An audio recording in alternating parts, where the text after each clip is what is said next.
Good morning. Good morning. Are you out walking your dog again? Yeah, I just walk home from school for my Okay. kids. So I'm very lucky. It's like 7 minutes away. So, Oh, that's awesome. oh yeah, it's the best. How are you today? I'm doing well. How are you? I'm doing well. Thank you. It's Friday the 13th. Are you going to the golf tournament thing? Yeah, are you? Yeah, I'll be there. Awesome. I'll Good. be there. Good morning, y'all. Good Good morning, morning. Dan. I wasn't expecting a ton of people to come on because, well, it's Friday the 13th. It's the golf tournament. People are weird. We're all weird. I like it.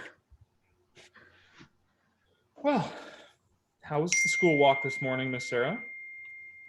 It is beautiful outside today. We cannot complain. Look at that sky. Holy moly. That's awesome. It's so good. My mom is such a geek. Did you know that Davy Crockett had 3 ears? He had a right ear, a left ear, and a wild front ear. So stupid. Yeah, I know. That's good. You know why dad jokes work? Why? Otherwise, they'd just be boyfriend jokes.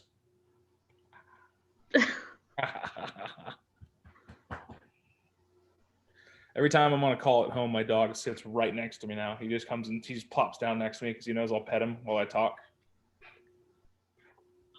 But the moose. Oh. Diddy. Love me, Diddy. Sits right here. That's all it does. Just waiting for the pets. Aren't they just the simplest of creatures? Yeah, they are. They're simple because it's just love, feed, Yep. and respect me. Yep, that's it. Like most people. Like Yes. relationships and everything. You gotta love them, feed them, respect them. And I got a toy now. Good morning, Miss Ruben. Good morning. Good morning, Miss Laura. Haven't seen Laura. I have to unmute. I'm sorry. Good morning. Good morning. Well, I hope to see you all this morning at the Top Golf event. Be good times for sure. I wish I could go, but I won't be there. Yeah, you got this pesky thing called responsibilities. Terrible. Terrible, terrible jobs.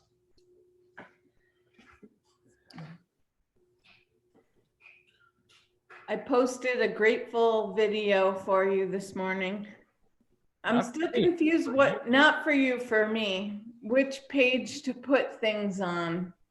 So I put it on the business page, but now I'm thinking maybe it should have just been on my page. Share your business post to your personal page. Oh, share it over? Okay. There's nothing wrong with having a little cross-platforming. Good morning, Miss Wendy. Good morning, Adriana. Morning. And it shows up as a shared post, which ups your engagement too. So Ah, okay. Thank you, Sarah. you're welcome. Yeah, mom and dad will get on Facebook and share everything for you. It helps out like mine does. My mom will just go in a sharing fit and all of a sudden I'll have shares from like 3 weeks ago.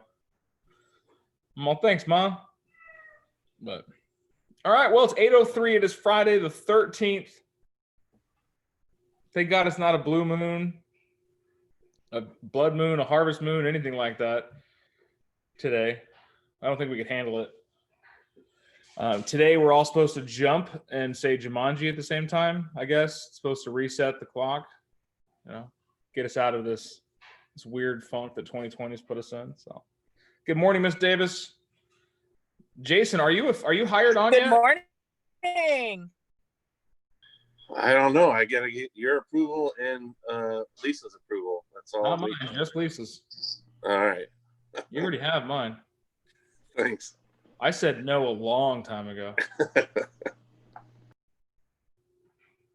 Well, if you guys didn't know, Jason finally passed his real estate exam after 33 months of trying. I'm kidding. It was like 8, 9. Woohoo! Congratulations. Congrats. I saw your post. Congratulations. So Thank you. Appreciate it. he's a real boy now. We're excited to have him. He actually has his first listing already under contract. Weird how that happens. I don't know how that happens, but he did. got a contract, got it live, got it under contract, everything, bam, right there. Good job, Jason. Keep it up. All right, it is Friday. It is free for all Fridays, meaning whatever you've been working on this week, we want to script around it, help you build on it. If it's a mindset thing, if it's a scripting thing, if it's an objection thing, does not matter. Whatever helps you out. Well, my dog wants me to play tug of war with him. It's not a scripting thing, but if somebody's holding an open house, I'd love to shadow you this weekend. Okay.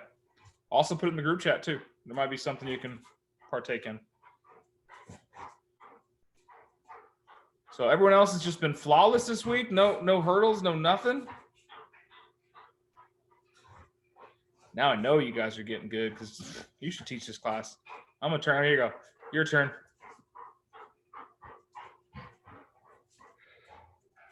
Did you guys get uncomfortable? Oh, you're like, Come "Dan's back, gone. come back. I don't know what to do. Dan's gone."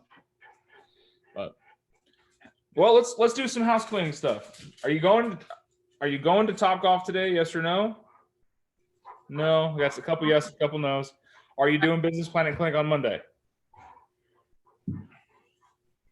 Lori, did you even know what it was? Okay. Just making sure you knew what it was so that we had the opportunity to go because it's a great course. I'm excited to have people there. I've done it before. Yeah, I'll be there on Monday. I have done it before, but I do it every time it comes up because you learn so much.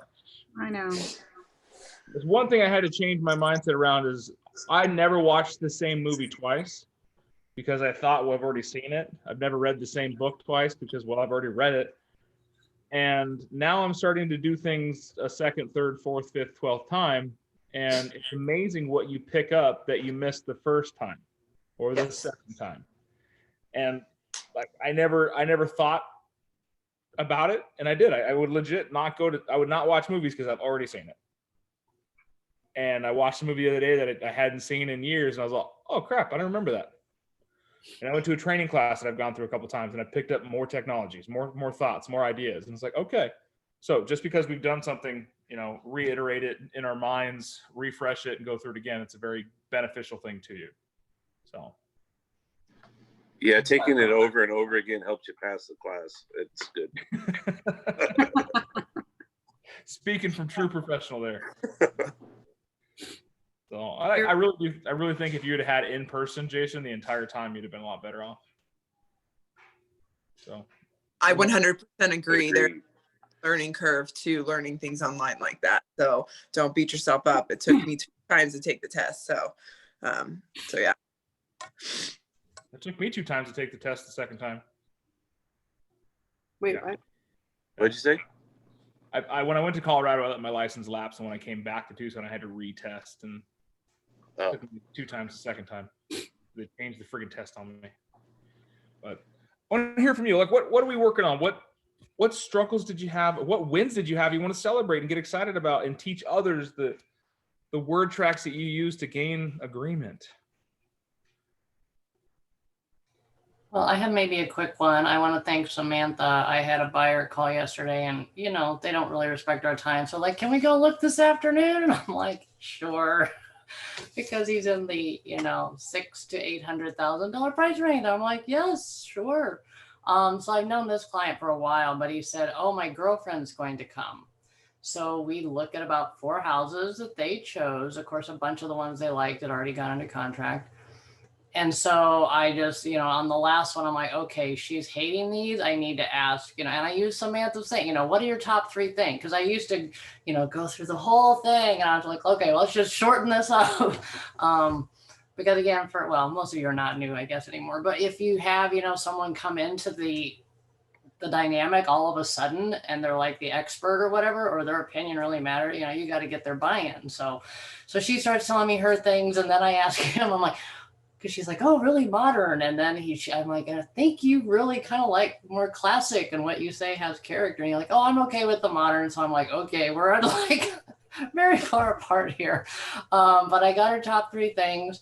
And they had just happened to see this other house that didn't come up in my search at all. So I called the seller and he's like, oh yeah, well, give me about 15 minutes because he's only about 5 minutes away.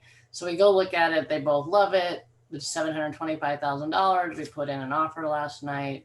hoping to get in there. There is another offer coming in, but anyway, so I just know again from the pat, you know, when you have that expert or family member or whoever comes in, you got to get them to buy into whatever you're doing. And so you can't ignore them. You really need to bring them into the conversation. So anyway, so kudos to me. And I said, well, instead of Stormy's hell no, I'm like, what are the no ways? And she's like, everything we saw today. I'm like, oh, great. So anyway, thanks, crew. I guess it works. Weird. I love it. I love it. Testimonials sell, and we have to sell ourselves every day on the reason we're doing what we're doing. Good morning, Miss Stephanie. See your pretty face this morning. We saw you jump on. We can't hear you. I don't know what's going on with your audio. I see that you're unmuted, but we can't hear you. You might have to log out and log back in. So one thing I like to do when you got the recap of a house and you feel like there's a little bit of contention on buyer and sellers or buyer and buyer sides, Mr. and Mrs. or Mr. and Mr. whatever you're working with, is asking them on a scale of 1 to 10, well, how do you rate the house? Now, most people are going to go with what's going to make it a 10, right? On a scale of 1 to 10. Somebody give me a number. On a scale of 1 to 10, Kim, how did you like the house? 7. Why not a 6? I really like these floors. What else? The cabinets look really nice, and their bedroom sizes are great too. Perfect. What would make it an 8? If the backyard was a little bit bigger, it'd be an 8. Okay. How much bigger? You know, probably, you know, big enough to fit a pool. Okay. You know, you can actually put a pool in that one too. Sizes are a little different when you actually think about putting a pool. I could get that drawn up for you if you'd like. That'd be great. So I always like to start with the negative side of it. Why not a 6 or why not a 5 or why not an 8? Go down one, because what you're doing is you're getting them to subconsciously align with their decision and the things that they like in the house, and then argue that point. They have to back it up. Because society has told us that we have to stand to our word. We've all heard that. Your word is your bond, blah, blah, blah. Our brains hardwire that in. When we make a statement on it, pride gets in the way of letting us go, you know what, I was wrong. That is one of the most trained reflexes. You know what, I'm sorry, I was wrong. I misspoke. We often try to just justify it. So when you go negative on it, it makes them justify their answer so that you can see the things that they were pointing out the most, what they gave the most credit to. Especially if you're not getting a whole lot of feedback and you're just like, oh, we like it. Okay, what do you like about it? It was nice. On a scale of 1 to 10, what would you rate it? A 7. Why not a 6? And then what would make it an 8? Would this Because then be? Oh, Go ahead, Andy.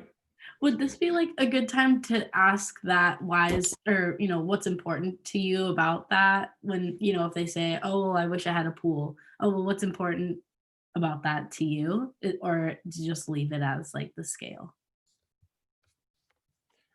Depends on the conversation. You know, I've always liked to break into what's important about that, because it helps uncover more information you wouldn't have gotten. Okay. Like when Kim said, well, it's not big enough to have a pool. Okay, well, what's important about that? Well, I don't really need to ask, but she just said it's not big enough to have a pool. I know that there was a pool in there, but I could have easily kept going and found out the root reason. Usually if you have a good buyer presentation, you're going to find out if they want a pool or not. It's one of the big things that you talk about up front. Okay. 3-bedroom, 2-bath with a pool. On the northwest, no HOA, blah, blah, blah. Okay, great. What's important about that? Well, I hate HOAs. Okay, tell me more. Well, we like to do work on my cars, and I'm tired of being told I can't park my projects out in the driveway while I'm working on other ones in the garage. Oh, okay. So now we know maybe we find him a house that's got maybe a little bit of land, maybe a little bit bigger of a garage, maybe a little bit of a side yard or something he can pull a car in behind a gate. Now, those non-negotiables like a pool kind of go by the wayside because we know the hobby is cars. We know the hobby is tinkering on cars and hating HOAs. So I love that we brought that up. Good stuff. Something else, guys. Come on. Do we need to do some calisthenics this morning? Get our arms waving, get our blood moving. Come on now. Just shake it out. Shake all the morningness out. Come on now. I have one. I'm dealing with two separate clients, but it's the same issue in that they're not embracing that what they want doesn't actually exist in that price point. And I can't seem to convince them any differently.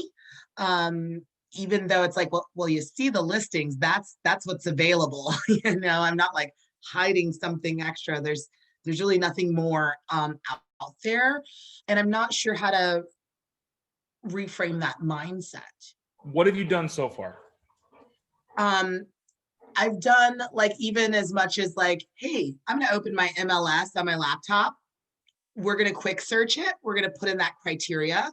And you can see that these are the listings that you get daily.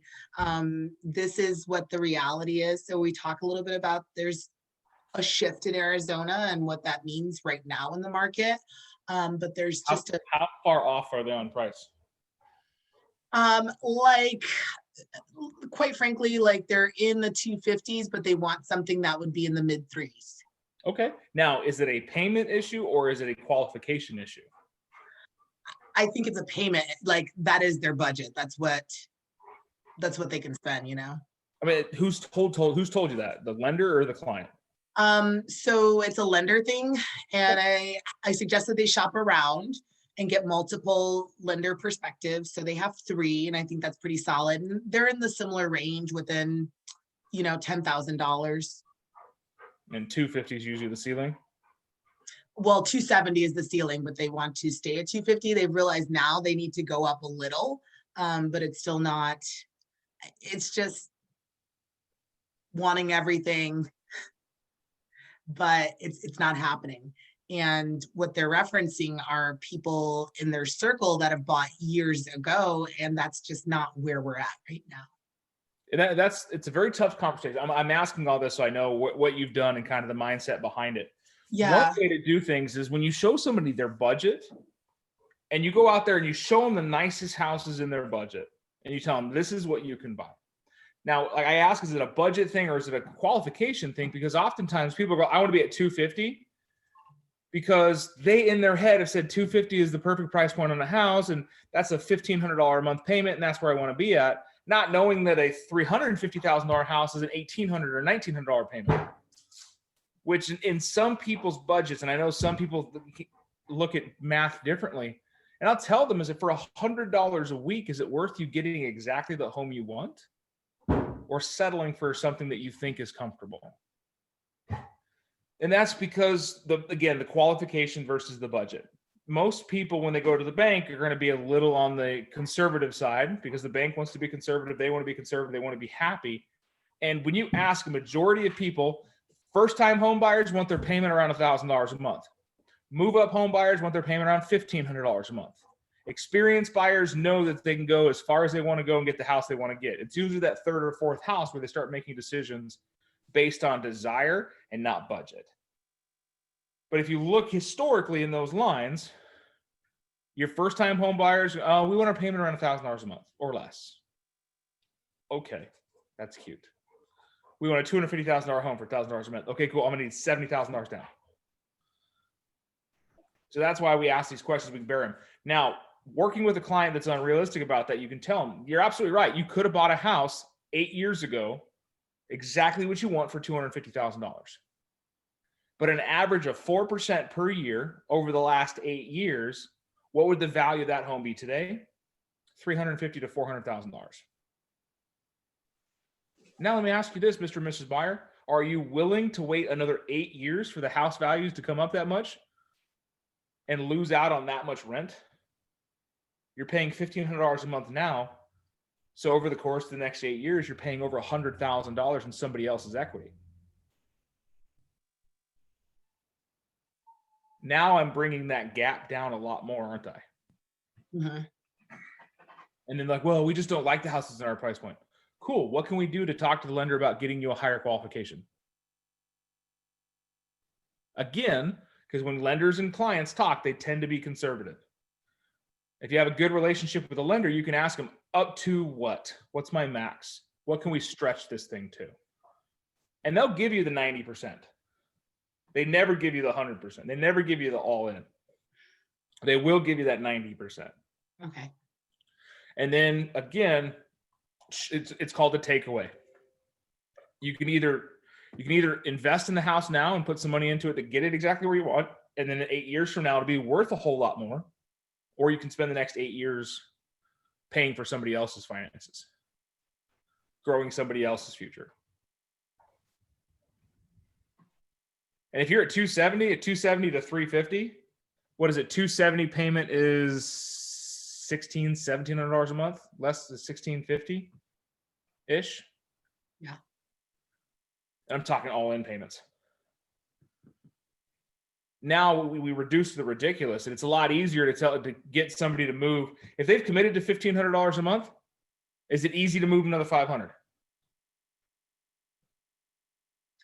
For $125 a week? You're telling me for less than $20 a day? I think they're maxed out though, but I'm gonna keep at it. I'm going to use the rental comparison because I haven't taken that approach. Like, hey, your other option is you can pay rent for the next 5 years, you know, or whatever. Have you ever heard the book What to Say for Real Estate Agents? No. Who's the author? We've talked about it before in this call. Okay. Let me look it up. Exactly what to say. Exactly What to Say for Real Estate Agents by Phil M. Jones. Cool. It's a good book. And one of the lines in there is he talks about it's 23 engagement terms to create influence. And one of the terms he talks about, you give them options. So the way I see it, Miss Samantha, you have one of two options. One, you can bite the bullet now and pay a little bit more for a house and build the investment over time, where you're going to be in a much better equity position because you also get your tax liabilities reduced. You're increasing your wealth, and you're going to be paying down an investment that's going to appreciate over time. Or two, you can go back to renting for the next 8 years and hoping the market's going to dip back down, and then you've just spent $100,000 on somebody else's mortgage. What is it that they don't like about the homes within their price range? They want bigger, for one. Mm-hmm. And like some of the finishings aren't what they would want. Like inside the home? Yeah. Are they willing to? It's have you what's talked to them? available on the market in that particular area. You know what I mean? Like, Right. Are they willing to sort of settle with that home and then put more money into it to get like the size that they want and then make it the home that they want? right. That's what I presented as an option. And I even said, you know, maybe you can switch your financing to like FHA 203K or like a Home Plus, which would allow you to make those improvements and still, you know, Be have the within that same budget. pay, you know, be within that budget and make it what you want. So I've floated a lot of different ideas. That's why I'm like, man, I'm actually stuck. The one thing I heard that you said very pointedly is in that area. Yes. What area? It's Goodyear Litchfield Park. Okay. Very prime area. Right. What if we go 15 minutes outside of that area? Right. I've introduced even like just below Goodyear, which is like that Jackrabbit, which is technically Buckeye, but you're an exit away. I wouldn't want to be in Buckeye. I'm like, why is Buckeye such a like a, I don't know what that's like repellent type of thing. Is it more important for you to have the zip code or the home that you want? Fair enough. I would clearly say You'd be home that, surprised when you you sit know, somebody down and talk to them. yeah. There's a lot of people like 90210. Why is it so popular? It's 90210. Program, yeah. Exactly. 85741 and 42 in Tucson. Not that important, but you do. Hey, let me throw an 04 on there. Ooh, now we talking, right? Certain zip codes. They're a street away, same damn houses, different school district. Right. Now, if in my neighborhood, if I go up the street into 4-2, which is just upper Tucson, the house I'm in doesn't exist. I have to buy a new build, small communities, stuff like that. My neighborhood sells out in less than a day because no HOA, quarter acre lots, large footprint homes. Somebody that's shopping in this neighborhood, if travel is not a problem to them, I will take them to the other side of Tucson. This exact neighborhood exists on the east side for about $50,000 less. So same thing in the Phoenix market, the same neighborhoods, because you got to find out what's important about the home, what's important about what they want, and then say, hey, for 15 minutes of your drive, you can save yourself the $100,000, or you can get a house that you can put the money into and do the upgrades you want. Then it becomes yours. But I think you're doing a great job just whittling every option down there, but throw that rental thing at them now. I'm going to throw that, and also just kind of sit down and do like a reset so we can really identify like, okay, so pause, what is more important here? Because at first it was the school thing, but then I come to find out you go to charter school anyway. So yeah, drive the extra 5 minutes. So I'm gonna do a reset and try to reframe it that way. And option A, option B, which I haven't done that. Yeah, I'm glad we can get that. Aha. Yeah, we talked about that the other day. Is you got buyers that are just all over the map and doesn't seem to want to settle on something. Set them back down, start over, reset. Hey, time out, coach. All right, guys, where are we at? So that's an awesome plan. But then, I mean, use it, not the hard selling tactic, but using a little bit of the technology behind how our brains work.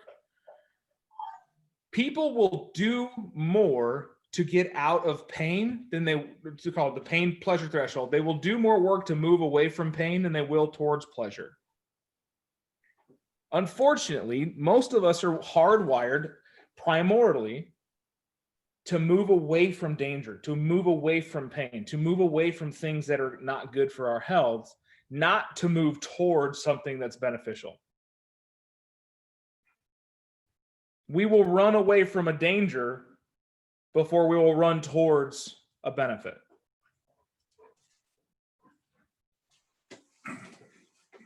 So that way we can bring that out. We don't, let's clearly the shiny gold, like this is the nice house, you can do all this great work, doesn't work. Let's throw the pain on there. So you just want to waste $100,000 of your money away? Find out how long they've been renting and use that same math for the future. So it's 3 years, 4 years, 5 years, what have you, just easy numbers, just pop it in your head real quick.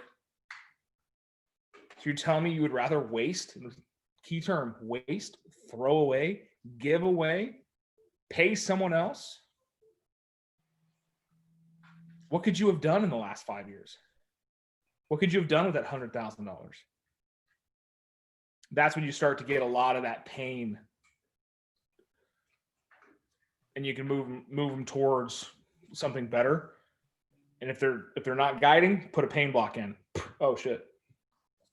Just like coaching. What happens if you don't do it? I ask you guys, what happens if you don't make your phone calls? Who are you letting down? Who? Big question. Who are you letting down? So. Hi, Dick Nichols. I saw you jump on. Oh, good morning.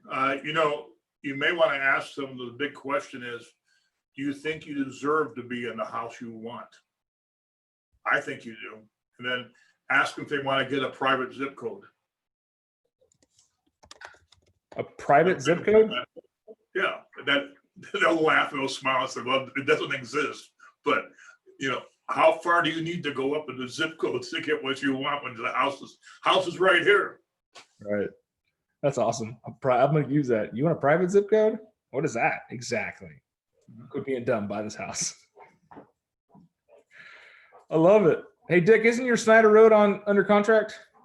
If I hope to have it under contract by 5 o'clock today. We received the offer. We made a counter offer. And one of the things I will share with you, I said to him, since we don't want to take the thing off the market because it's so hot, then we're gonna ask you to guarantee no matter what the appraisal comes in, you're gonna accept it and make up the difference. So I think that's what they're thinking about. It's a beautiful home, very warm. Oh, it Love, is, love the altar cabinets. oh, it is a gorgeous home. I mean, I'm asking if I can move in when my wife throws me out of the house. Babe, we're moving. We're buying a house on Snyder Hill. So. You know, you deserve a house like that, Dan, on Snyderville. I've had a house like that. Well, then you know what it's like to have it again. Oh, I will have it again shortly. Well, good. Oh, trust me, I run towards pleasure. I do. I do. Because I've been through pain. I know I can do things, but I'm like, I've gone further in my life getting the things I want than avoiding the things I don't. So, hey guys, guess what? It's Friday. Go do something great with it. Let's all sing the Friday song together, Dan. And I can hit end and just take everybody off the call instantly. Just, Oh. Well, we're getting off anyways.